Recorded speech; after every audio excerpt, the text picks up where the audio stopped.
नाजरीन आदाब, मैं हूं अब्बास फजल और आप देख रहे हैं एमएमसी न्यूज़ इंडिया। इस वक्त हमारे साथ ख़ास बातचीत करने के लिए मौजूद हैं डॉक्टर मुमताज़ आलम रिज़वी साहब। आज हमसे एक बहुत अहम ख़बर पर ख़ास बातचीत करेंगे। ख़बर ये आ रही है कि आचार्य प्रमोद कृष्णम, आप सब जानते हैं कि वो परसों आज़म खान से सीतापुर जेल में मिलकर आए हैं। अभी ख़बर आ रही है कि आचार्य प्रमोद कृष्णम आज़म खान की अहलिया से मिलने रामपुर जाएंगे और उनको ईदी पेश करेंगे। इस पर हम मुमताज़ आलम साहब से ख़ास बातचीत करेंगे। मुमताज़ आलम साहब, सबसे पहले आपका बहुत बहुत खैर मकदम। जी शुक्रिया, बहुत बहुत। मुमताज़ साहब, आपसे सवाल करना इसलिए बहुत ज़रूरी है क्योंकि आप जो है पेश रहे आचार्य प्रमोद कृष्णम के। आप सीतापुर जेल जब वो आज़म खान से मिलने गए, उनके साथ गए, अब ये ख़बर आ रही है कि आचार्य प्रमोद कृष्णम आज़म खान की अहलिया से मिलने रामपुर जाएंगे और वो उनकी खिदमत में जो है तज़ीन फ़ातिमा की खिदमत में ईदी भी पेश करेंगे। बहुत बड़ी ख़बर है, किस तरीके से देखते हैं, आखिर क्या है पूरा मामला? देखिए, ये इत्तला मुझे मिली है, ये ख़बर मिली है और बहुत बड़ी अपने आप में ख़बर है। और सिर्फ आचार्य प्रमोद कृष्णम नहीं जा रहे हैं, बल्कि उनके साथ कई और साधु संत भी जा रहे हैं। तो एक संतों का, हिंदू संतों का डेलीगेशन रामपुर जाएगा और वो आज ही 5 बजे के करीब आज़म खां के घर रामपुर में पहुंच जाएगा।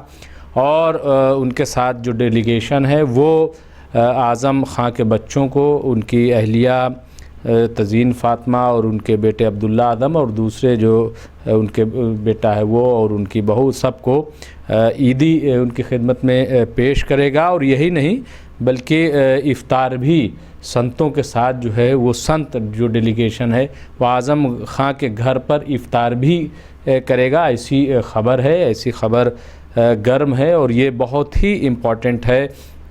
देखिए, आचार्य प्रमोद कृष्णम कांग्रेस की जनरल सेक्रेटरी प्रियंका गांधी के पॉलिटिकल एडवाइज़र हैं, सियासी मुशीर हैं, नंबर 1। नंबर 2 ये कि वो कल्की धाम के पीठाधीश्वर हैं, ये बहुत बड़ी बात है। और नंबर 3 ये कि वो आज की तारीख़ में गंगा जमनी तहज़ीब की अलामत हैं। पूरे हिंदुस्तान में अगर देखें तो उनकी जैसी शख्सियत आपको नहीं मिलेगी संतों में। ख़ास तौर से एक ऐसा संत जो न सिर्फ़ हिंदुओं में मकबूल हो, न सिर्फ ब्राह्मणों में मकबूल हो, बल्कि मुसलमानों में भी। और मुसलमानों में भी आप देखें कि हर तबके में, चाहे जिस मसलक का हो, वो आचार्य प्रमोद कृष्णम को पसंद करता है। तो ऐसी बड़ी शख्सियत जो है वो अभी जेल, सीतापुर जेल गई, आज़म खां से मुलाकात की और जो बात कही वो बड़ी अहम बात कही कि एक ईमानदार लीडर को आप आतंकवादियों जैसा सलूक उसके साथ कर रहे हैं, उसको टाट पे सुला रहे हैं, उसके साथ जुल्म और ज़्यादती कर रहे हैं। और फिर योगी आदित्यनाथ से उन्होंने अपील की कि योगी का कर्तव्य क्या है। योगी का कर्तव्य ये है कि किसी बेगुनाह को सज़ा नहीं होनी चाहिए, उसके साथ भेदभाव नहीं होना चाहिए, जुल्म ज़्यादती नहीं होनी चाहिए। तो मैं योगी आदित्यनाथ से कहूँगा कि वो आज़म खां को छोड़ें और अपने फ़ैसले पर गौर करें, जो भी इल्ज़ामात हैं सब से उनको बरी किया जाए। ये बात उन्होंने कही थी। तो मैं समझता हूँ कि ये बहुत इम्पॉर्टेंट है। और अब वो आज़म खां के घर जा रहे हैं। मुझे नहीं लगता है कि हिंदुस्तान की तारीख़ में कभी ऐसा हुआ हो कि कल्की धाम के पीठाधीश्वर, इतनी बड़ी शख्सियत जो है वो ईदी लेकर के जाए और बच्चों से ये कहे कि आप तन्हा नहीं हैं, बल्कि आपके साथ संत भी हैं, पूरा हिंदुस्तान है। देखिए, संत का मतलब ये है कि हिंदुस्तान सादी, ये देश जो है वो साधु संतों का देश है, इसमें तो कोई डाउट नहीं है कोई। तो वो साधु संत अगर पहुँचते हैं आज़म खां के पास तो एक चीज़ तो ये बिल्कुल साफ़ हो जाएगी कि जो आज़म खां को कट्टरता की निगाह से देखता है, उनको जो है दूसरे जो बदमाश गुंडे लफंगे उनसे जोड़ता है, वो बिल्कुल पर्दा साफ़ हो जाएगा। और आज़म खां की शख्सियत जो है वो बिल्कुल निखर करके सामने आ जाएगी। क्योंकि कोई साधु संत जो है वो किसी ऐसे मुस्लिम लीडर के पास नहीं जाएगा कि जिसकी शख्सियत अच्छी ना हो। जाहिर है कि अच्छा काम है। और यही वजह है कि आचार्य प्रमोद कृष्णम ने कहा कि क्या आज़म खां का गुनाह सिर्फ ये है कि वो मुसलमान है? क्या आज़म खां का गुनाह ये है कि उन्होंने बच्चों के लिए, देश के भविष्य के लिए एक विश्वविद्यालय बना दिया?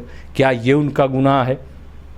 तो ये सवाल उठाना मैं समझता हूँ कि बहुत इम्पॉर्टेंट है और ये इतिहास मेरे ख़्याल से बनने जा रहा है। जो आचार्य प्रमोद कृष्णम रामपुर जाएंगे, वहाँ ईदी पेश करेंगे, उसके बाद इफ्तार करेंगे, मुझे लग रहा है कि ये इतिहास है। जी अब्बास। मुमताज़ साहब, एक और बहुत अहम सवाल है और आखिरी सवाल है। ख़बर ये भी है कि आज़म खान का आखिरी केस बचा हुआ है, उस पर जो है समाअत भी होगी और कहीं ना कहीं वो ये खबर आ रही है कि ईद तक जो है उनकी रिहाई हो जाएगी। क्या लगता है, क्या वाकई ऐसा हो सकता है? देखिए, आचार्य प्रमोद कृष्णम जब जाएंगे, मुझे ऐसी खबर है, तो वो इफ्तार करेंगे और फिर दुआएं करेंगे सब मिल करके कि आज़म खां ईद से पहले पहले आ जाएं। तो हो सकता है कोई अच्छी खबर सुनने को मिल जाए और दुआ कबूल हो जाए, क्योंकि जब दिल से दुआ की जाती है तो वो कबूल होती है। कोशिशें भी की जा रही हैं और ये जो हलचल है उसका भी अपने आप में एक असर ज़रूर होगा। गवर्नमेंट उस पर गौर करेगी, सोचेगी, तो मुझे लग रहा है कि ऐसा हो जाएगा और आज़म खां जो है वो जेल से बाहर आ जाएंगे, ईद पे घर पहुंचेंगे। और आचार्य प्रमोद कृष्णम यही पैगाम लेके जा रहे हैं मेरे ख़्याल से। ईदी का मकसद यही होता है कि आप तन्हा नहीं हैं, आप अपने आप को तन्हा न समझें, आपको ये न समझें कि आपके गम में, आपकी परेशानियों में कोई शरीक नहीं है। हम आपके साथ हैं, हम आपकी खुशियों को बहाल करने में आपके साथ हैं। यही पैगाम लेकर के संतों का एक डेलीगेशन आचार्य प्रमोद कृष्णम की क़यादत में जा रहा है। मैं समझता हूँ कि इससे न सिर्फ हिंदुस्तान में, पूरी दुनिया में एक बड़ा पैगाम जाएगा, संदेश जाएगा। ख़ास तौर से अब्बास, उस वक्त की जब हिंदुस्तान में एक नफ़रत की हवा चल रही है। हिंदुस्तान के बारे में ये जो माहिरीन हैं, जो विशेषज्ञ हैं समाजियात के, वो ये कह रहे हैं कि जेनोसाइड यानी क़त्ल-ए-आम के आखिरी पायदान पर हिंदुस्तान है। ऐसे मौके पर कि जब क़त्ल-ए-आम के तमाम जो टूल्स हैं वो अपनाए जा रहे हैं, ऐसे मौके पर आचार्य प्रमोद कृष्णम का ये पैगाम कि वो ईदी लेकर के जा रहे हैं, इफ्तार करेंगे और संतों के साथ वो जा रहे हैं। देखिए, ऐसे तो वो जेल में अकेले गए, तो लेकिन यहाँ पे चूँकि मामला इफ्तार का है, तो संतों के साथ इफ्तार करेंगे और फिर अल्लाह की बारगाह में, ईश्वर की बारगाह में वो दुआ करेंगे कि आज़म खां को जल्द अज जल्द रिहाई मिले। मुझे पूरा यकीन है कि आचार्य प्रमोद कृष्णम की दुआ कबूल होगी और आज़म खां, मोहम्मद आज़म खां जेल से बाहर आएंगे। जी मुमताज़ साहब, बहुत बहुत शुक्रिया। जी शुक्रिया, बहुत बहुत। नाज़रीन, जैसा कि आप देख रहे थे, इस वक्त हमारे साथ ख़ास बातचीत करने के लिए मौजूद थे डॉक्टर मुमताज़ आलम रिज़वी साहब। आज हमसे बात कर रहे थे आचार्य प्रमोद कृष्णम और आज़म खान पर। हम फिर हाजिर को बड़ी खबरों के साथ। देखते रहिए MMC न्यूज़ इंडिया, नई दिल्ली। शुक्रिया, खुदा हाफिज़।